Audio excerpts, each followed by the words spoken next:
ADHD, attention deficit hyper active disorder. So আজকে আমরা এই জিনিসটা নিয়ে আলোচনা করব। What is attention deficit hyper active disorder, what can be the causes of that and what can be the therapy for that. So mainly attention deficit hyper active disorder যেটা হয়, এটা বেসিক্যালি দেখা যায় অ্যারাউন্ড স্কুল এজেড চিলড্রেনদের মধ্যে খুব বেশি হয়। হ্যাঁ, ওই অ্যারাউন্ড ধরুন 2-3 বছর 4 বছর এই সময়টা থেকে এই ব্যাপারটা আরও বেশি ক্লিনিক্যালি প্রপারলি বোঝা যায়। এটা কিভাবে বোঝা যায়, what is the definition of that?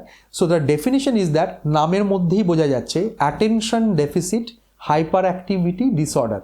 So attention deficit মানে অ্যাটেনশন নেই, ইনঅ্যাটেন্টিভনেস মানে আমি কোনো একটা জিনিস যখন বাচ্চাটাকে বলছি, ধরুন 2 বছর বা 3 বছরে একটা বাচ্চা, he or she should obey the commands. হ্যাঁ, আপনি যেটা বলছেন সেটা করা উচিত তার, কিন্তু he is not or she is not properly following that instructions.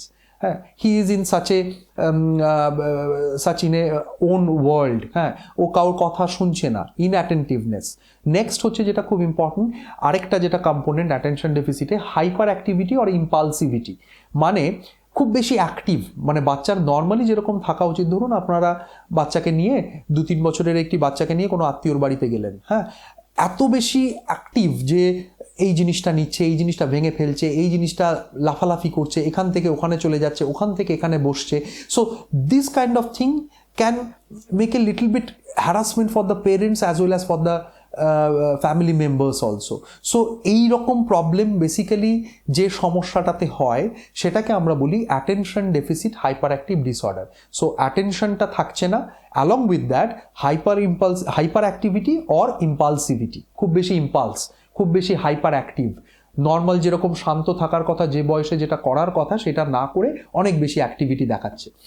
এর ক্ষেত্রে যে প্রবলেমসগুলো খুব বেশি ফেস করেন বাবা মারা বা নর্মাল আপনারা যারা ফ্যামিলি মেম্বার্সরাও অনেক সময় ফেস করেন, তার মধ্যে সবচেয়ে বড় প্রবলেম হচ্ছে এই ব্যাপারটা, এই অকওয়ার্ড একটা সিচুয়েশনস তৈরি হওয়া। There may be a possibility of having some awkward situations in front of outside people whenever you are traveling to someone other places। হ্যাঁ, সো এই সময় একটা অকওয়ার্ড ফিলিং হয়, তখন অনেক সময় বাবা মারা তাদের একটু টেম্পারটা লুজ করেন, অনেক সময় ইরিটেটেড হয়ে যান। হ্যাঁ, so for this kind of things.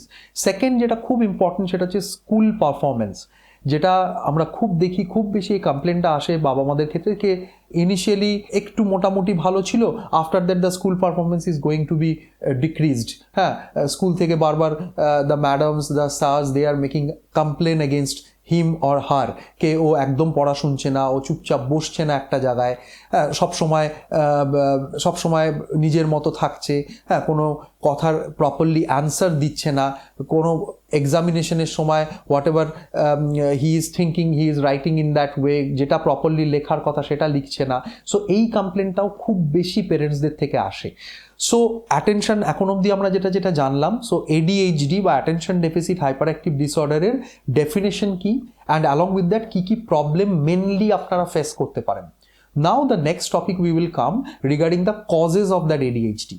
কী কী কারণে এই এডিএইচডিটা হয় সেটা আপনাদের মধ্যে নিশ্চয়ই এই কনফিউশনটা আছে যে এডিএইচডি কেন হচ্ছে। হঠাৎ করে আমার বাচ্চা normal birth weight is absolutely fine, more than 2.5, there was no significant neonatal history, there was no history of having admitted in the NICU, but still the baby is getting little bit of this kind of neuropsychological developmental problem. Why that happened? So দেখা গেছে কিছু কিছু ক্ষেত্রে দেখা গেছে যে ডেভেলপমেন্টের এই সমস্যাটাতে জেনেটিক্যাল একটা প্রিডিসপোজিশন থাকে। There is a genetical predisposition in more than 40% of the cases, 30 to 40% of the cases, that can be presented in that terms of that. If there is any history of any first degree relatives involvement, যদি first degree রিলেটিভের ক্ষেত্রে অনেক ক্ষেত্রে এরকম history থাকে, family মেম্বার্সদের history থাকে, so that can B presented in that way in the form of ADHD. So এটা হলো 1 নম্বর। 2 নম্বর, অনেক ক্ষেত্রে দেখা গেছে এই অ্যাটেনশন ডেফিসিট যেটা হয়, এটা বেসিক্যালি আমাদের ব্রেনের মধ্যে অনেকগুলো কেমিক্যালস থাকে। হ্যাঁ, সো সেই কেমিক্যালের ইমব্যালেন্স বা ডিসইকুইলিব্রিয়ামের জন্য অনেক সময় এই এডিএইচডির প্রবলেমটা হয়। সেইটা ইকুইলিব্রিয়ামটা কেন চেঞ্জ হয় অলরেডি একটা বললাম যে জেনেটিক্যাল একটা রিজনস হতে পারে। নেক্সট আরেকটা যেটা ইম্পর্টেন্ট ইস্যু যেটা অনেক সময় হয় due to some maternal negligence, মায়ের যখন প্রেগনেন্সি হচ্ছে সেই সময় কিছু কিছু নেগলিজেন্ট অ্যাক্টের জন্য অনেক সময় এই প্রবলেমসগুলো পরের ক্ষেত্রে বাচ্চারা ফেস করে।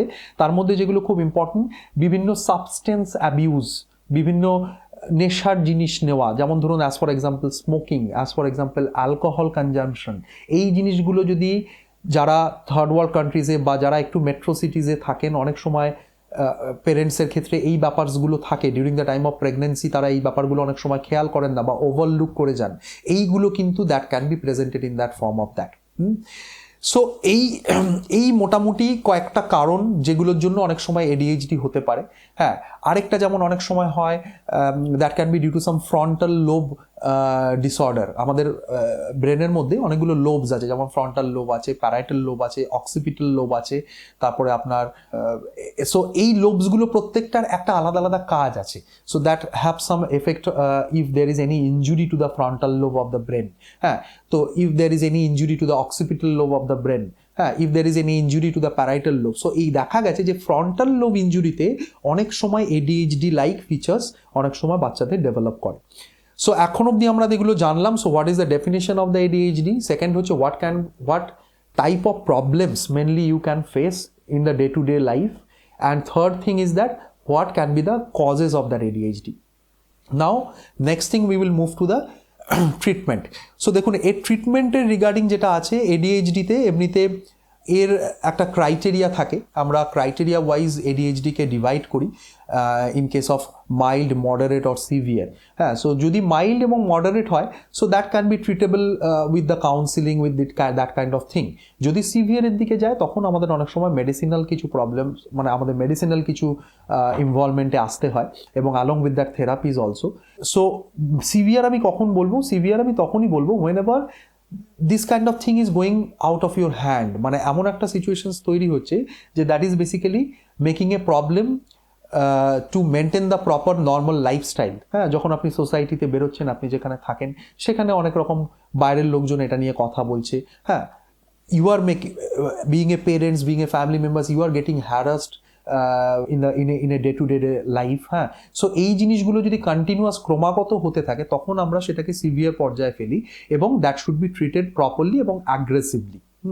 সো ট্রিটমেন্টের মধ্যে কিছু মেডিসিনাল পার্টস আছে যেগুলো আমরা অনেক সময় দিয়ে থাকি, যেমন অ্যামফেটামাইন, ডেক্সট্রো অ্যামফেটামাইন, তারপর আপনার মোডাফিনিল। হ্যাঁ, সো এই জিনিসগুলো আমরা মেডিসিনাল পার্টে দিই। যেটা ইম্পর্টেন্ট বলার এই রিগার্ডিং, তিনটে পার্টে আমরা মেনলি ট্রিটমেন্টটাকে ভাগ করি। One is very important, that is a diet control, যেটা আমি আগেও বলেছি কিছু ভিডিওসে।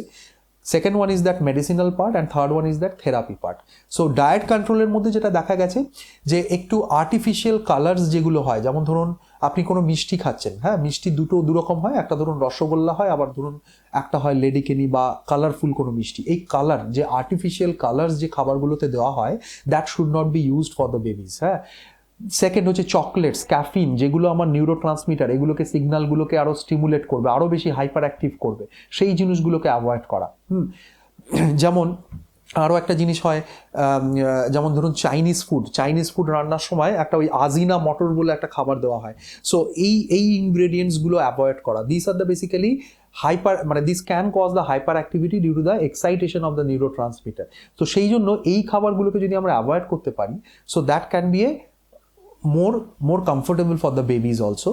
Along with that, ডায়েটের মধ্যে যেটা আমরা বলি, আগেও আমি বলেছি GFCF SF diet, that is not exactly for the ADHD, mainly for the autism. But ADHDর জন্য যে খাবারটা আমরা বেশি প্রেফার করি, omega-3 fatty acid. omega-3 fatty অ্যাসিডের এখানে একটা খুব গুরুত্ব আছে, এবং সেটা আপনারা যদি খাবারের মধ্যে বাড়ান, omega-3 ফ্যাটি অ্যাসিড দেখবেন আজকাল প্রচুর অ্যাড হয়, প্রচুর বিজ্ঞাপনে, প্রচুর অ্যাডভার্টাইজমেন্টে সেগুলো বলে যে এর মধ্যে omega-3 ফ্যাটি অ্যাসিডস আছে, এই অয়েলের মধ্যে omega-3 ফ্যাটি অ্যাসিডস আছে, এই খাবারের মধ্যে omega-3 ফ্যাটি অ্যাসিডস আছে। So if you are giving, যেমন ফিশ অয়েল, এগুলোর মধ্যে প্রচুর omega-3 ফ্যাটি অ্যাসিড থাকে, যেমন হ্যালিবাট, তারপরে আপনার শার্ক, হ্যাঁ, এইগুলোর ফিশ অয়েলস কিছু পাওয়া যায়, এগুলো অ্যামাজন বা এই বিভিন্ন আপনারা খোঁজ করলে পাবেন। সো এইগুলোর একটা এফেক্টিভিটি আছে। সো omega-3 ফ্যাটি অ্যাসিডস যদি বেশি দিই, সেক্ষেত্রে ADHD বাচ্চাদের ক্ষেত্রে কিছুটা হেল্পফুল হয়। নেক্সট হচ্ছে যেটা মোস্ট ইম্পর্টেন্ট পার্ট, সেটা হচ্ছে থেরাপি। থেরাপির ক্ষেত্রে যেটা বলা, সো 2-3টে পার্টে আমরা থেরাপি করি। এক নম্বর হচ্ছে স্পেশাল এডুকেশন একটা লাগে, একটা অকুপেশনাল থেরাপি লাগে, একটা ক্লিনিক্যাল সাইকোলজিস্ট এর প্রয়োজন হয় ফর দ্য কাউন্সিলিং প্রপার। হ্যাঁ, এবং এইগুলো যেটা আমি আপনাকে প্রথমেই বললাম যে initially we will start that in my clinic, that is in the Newtown Lifetron Medicare. আমরা উইকলি আমি অ্যাসেস করি, এটা যে আমি অ্যাসেস করে আপনাকে, এবং অ্যাসেসমেন্টের আলাদা আমাদের টিমের লোকও আছে, এবং she is very renowned in the Kolkata also. She is now going to be attached with me also, Mrs. Nilanjana. হ্যাঁ, সো আমি আগেই বলে দিলাম উনি আসবেন, পরেও হয়তো উনিও ভিডিও একটা আপনাদের কাছে প্রেজেন্ট করবেন। হ্যাঁ, সো এই ব্যাপারটা তখন আমরা এই অ্যাসেস করে আমরা আপনাকে হয়তো উইকলি একটা থেরাপির একটা সাজেস্ট করি, যে ধরুন সপ্তাহে আপনাকে 3 দিন বা 2 দিন মতো আপনাকে এই সময়টা আপনি আসবেন, আপনাদের এখানে 1 ঘন্টা মতো একটা ক্লাস নেওয়া হবে। আমার অ্যাসিস্ট্যান্ট এখানে থাকবে, সেগুলো সব ওখানে আপনি আমাকে কন্ট্যাক্ট করলেই আমি আপনাকে নাম্বার বলে দেবো, এবং অ্যাসিস্ট্যান্টের সঙ্গে কন্ট্যাক্ট করে আপনি সেইভাবে অ্যাপয়েন্টমেন্ট নেবেন, এবং they will inform you regarding the charges also, যে কী চার্জেস, কীভাবে আমাদের এখানে থেরাপি হয়। That is a very nominal one. যদি আমি বিগ হসপিটালসগুলো বা কর্পোরেটসগুলোর সঙ্গে তুলনা করি, that is nothing about that thing. আমাদের মেন মটো হচ্ছে এখানে এই বাচ্চাগুলোকে normal flow of the normal সোসাইটিতে নিয়ে আসা। আমাদের মেন উদ্দেশ্য এখানে একদমই এটা নয় যে that is like a business. আমি এটাকে আপনাকে ক্লিয়ারলি বলছি, এবং you can after reaching here you can feel that warmth also that. হ্যাঁ, আমরা যেভাবে এখানে ট্রিটমেন্ট করছি বা ট্রিটমেন্ট করার চেষ্টা করছি, সেই ফিলিংটা আপনি পাবেন। হ্যাঁ, সেই ব্যাপারটা আপনাকে বুঝিয়ে প্রত্যেকটা জিনিস আপনাকে এক্সপ্লেন করেই বলে দেওয়া হবে।